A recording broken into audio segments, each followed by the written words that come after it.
और जैसे ही विक्रमादित्य ने जवाब दिया, वेताल उड़ चला कि तूने बोल दिया विक्रम। लड़की को भी लगता था कि योग्य तो तीनों है, तो शादी किससे करूं।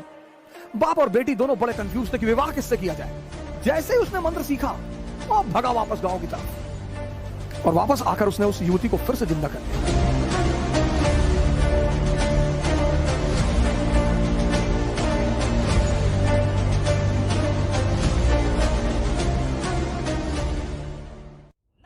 जय हिंद फ्रेंड्स। जिस देश में ऐसे राजा रहे हों, शिक्षा ही तो थी सर विक्रमादित्य की। अगर आपने पहली कहानी सुनी हो, वेताल 25 पहली कहानी विक्रमादित्य जाता है। सोचिए क्या शिक्षा देने का तरीका था हमारे देश में, कहानी सुनाकर संदेश देना। उस देश में ऐसी किताबें छपने लगी जिनसे कोई मतलब ही नहीं। किताबें तो किसी को भी महान बना दे, बशर्ते वो आपसे बात करने लगी। किताबें जल्दी किसी से बात नहीं करती सर, पढ़ते बहुत लोग हैं, बात वो दुनिया में बहुत कम लोगों से करती हैं। बोलती हैं किताबें सर। और एक बार किताबें आपसे बात करने लगी, कंडीशन क्या है, किताब आपसे बात करेगी, मन शांत हो जाए। जैसे आप किताब पढ़ रहे हैं और आपका पीछे का मन बड़बड़ा रहा है, कहीं और बैठा हुआ है, तब वो आपसे वो समझ जाती है कि आप मेरे पास है ही नहीं, आप तो कहीं और बैठे हैं। इतनी सेंसिटिव होती हैं किताबें। इसलिए भारत देश में हम जब किताब से पैर लग जाता है तो हम उसे उठाकर अपने मत्थे पे लगाते हैं। इसका भी मजाक उड़ाया गया, यार तुम लोग तो किताब उठा के सर से लगाते हो। बिल्कुल सर, जिससे किताबें बात करने लगे, और एक ही शर्त है किताबों की बात करने का, अगर आपका मन शांत है और आप सिर्फ उन्हीं से बात कर रहे हैं, तब वो आपको जवाब देंगी पलटकर। और अगर आपका मन शांत नहीं है, आप पढ़ते रहिए जितना आपको पढ़ना है, एक लाइन। कई बार मेरे पास स्टूडेंट आए, एनसीईआरटी को 4 बार पढ़ के रंग चुके हैं, नीले रंग से, पीले रंग से, लाल रंग से रंग चुके हैं, लेकिन पता कुछ भी नहीं। लेकिन हमारी जो शिक्षा पद्धति थी, कहानी। विक्रमादित्य जाते हैं, बरगद के पेड़ पर एक लाश को उतारते हैं, अपने कंधे पे रखते हैं, तो लाश उन्हें कहानी सुनाना शुरू करती है। अब सोचिए सर, इस कहानी का मकसद क्या है, सुनिए कहानी और उसका मकसद। लाश उन्हें कहानी सुनाना शुरू करती है कि एक आचार्य थे, उनकी बड़ी खूबसूरत सी बेटी थी। आचार्य के 3 शिष्य थे।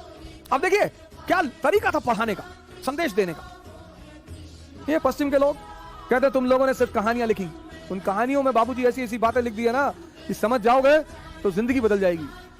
इतने अमीर हो, इतना समृद्धि, भौतिक समृद्धि पा चुके हो, लेकिन ध्यान करने भारत ही आते हो। बाबा रामदेव जी को मैं बड़ा प्रणाम करता हूं, बड़ी मैं उनकी इज्जत करता हूं, और जब भी मैं उन्हें देखता हूं इंग्लैंड में, अमेरिका में बैठे हुए अंग्रेज, और उनको वो कपालभाती करा रहे, तो मुझे इतनी हंसी आती कि जय हो बाबा की। बाबा सांस बेच रहा है, तुम तो कपड़ा बेचने आए थे, तुम तो कुछ भी बेचने आए थे, बाबा सांस बेच रहा है, प्रोडक्ट दिखाई ही नहीं पड़ता। बाबा हमारा बहुत बड़ा बिजनेस है, सांस कोई कमोडिटी ही नहीं है, बेच रहा है। और हम हिंदुस्तानी, हम उनका मजाक उड़ाते हैं। आप उनसे असहमत हैं, वो एक अलग बात है। हो सकता है आप उनकी राजनीतिक विचारधारा से असहमत हो, बहुत अच्छी बात है सर। मैं आपसे बार बार कहता हूं कि मतभेद का मतलब मनभेद कभी नहीं होता सर। आप में से बहुत सारे घरों में आप नॉनवेज खाते हैं, आपकी माताजी नहीं खाती, आपके पिताजी नहीं खाते, तो इसका मतलब दुश्मनी सर? बिल्कुल नहीं।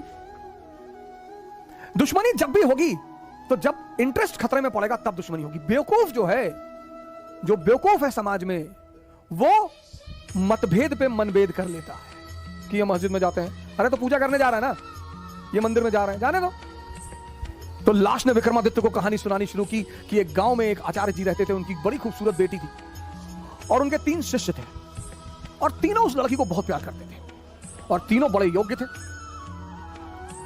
आचार्य जी को भी लगता था कि यार योग्य तो तीनों है, लड़की को भी लगता था कि योग्य तो तीनों है, तो शादी किससे करूं। बाप और बेटी दोनों बड़े कंफ्यूज थे कि विवाह किससे किया जाए। और जब लड़की यह सुनिश्चित नहीं कर पाई कि विवाह किससे किया जाए, तो एक दिन लड़की ने आत्महत्या कर लिया। अब जब लड़की ने आत्महत्या कर लिया, तीनों बड़े निराश हुए, गए, उसका दाह संस्कार किया। तो एक शिष्य तो तुरंत सन्यासी बन गया, वहीं धूनी लगा ली उसने उसी कब्र के पास कि बस अब जीवन में कुछ करना ही नहीं, जिसको मैं प्रेम करता था वो बचा ही नहीं, तो अब जीवन में कोई सार नहीं, अब सिर्फ तपस्या करनी है और तपस्या करके ही जीवन को त्याग देना है। दूसरा फकीर बन गया, घूमने लगा देश विदेश में। उसे पता था कि हिंदुस्तान में कुछ संत हैं जो फिर से जीवित करने का मंत्र जानते हैं। लगा वो उन संतों को खोजने जो फिर से जीवित करने का मंत्र जानते थे। तीसरा जो उसमें था, वो डेली जाता था, उस मृत शरीर पे मसाला लेप लगाता था, साफ करता था, फिर उसे वहीं रख देता था। अब ये सिलसिला कुछ वर्षों तक चला, 2-4 वर्षों तक चला। तो वो जो घूम रहा था चारों तरफ, फकीर बन गया था, मंत्र की तलाश कर रहा था, पुनर्जीवन देने के मंत्र का जो तलाश कर रहा था, उसे एक दिन कुछ महात्मा लोग मिल गए, वो उस मंत्र को जानते थे। उसने उनकी सेवा की, उन्होंने उसे वो मंत्र सिखा दिया। जैसे ही उसने मंत्र सीखा, वो भगा वापस गांव की तरफ, और वापस आकर उसने उस युवती को फिर से जिंदा कर दिया। जब उसने फिर से जिंदा कर दिया, तीनों दावेदार फिर खड़े हो गए, और अब तो युवती और सुंदर हो गई।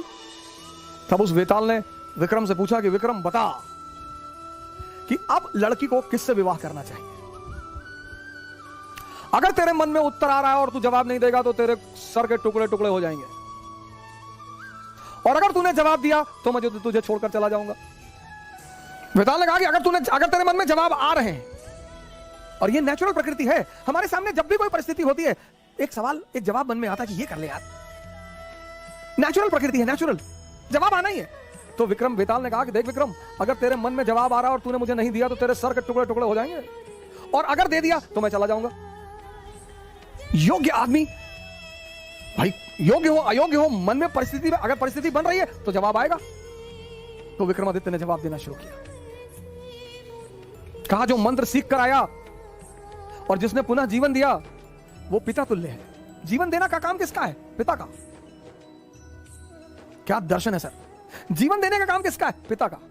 तो जिसने मंत्र सीख कर जीवन दिया वो पिता तुल्य है, उससे विवाह नहीं होगा। जिसने उस शरीर की सेवा की 4 साल तक, वो पुत्र का धर्म है, सेवा करना पुत्र का धर्म है, वो भी बाहर हो गया।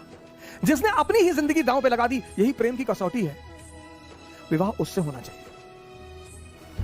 यह था शिक्षा देने का तरीका। और जैसे ही विक्रमादित्य ने जवाब दिया, वेताल उड़ चला कि तूने बोल दिया विक्रम। यानी अब सुनिए, इस कहानी का दूसरा उद्देश्य क्या है? मौन। परम की जो प्राप्ति होगी वो मौन में होगी, साइलेंस में होगी। इसीलिए हिंदुस्तान में एक वर्ड है मुनि। मुनि मतलब जो मौन हो गया। परम की जो प्राप्ति होगी, परम की, 25 बार विक्रम जाता है, 25 बार वेताल उससे सवाल करता है, 25 बार वो जवाब देता है, और वेताल हमेशा निकल जाता है।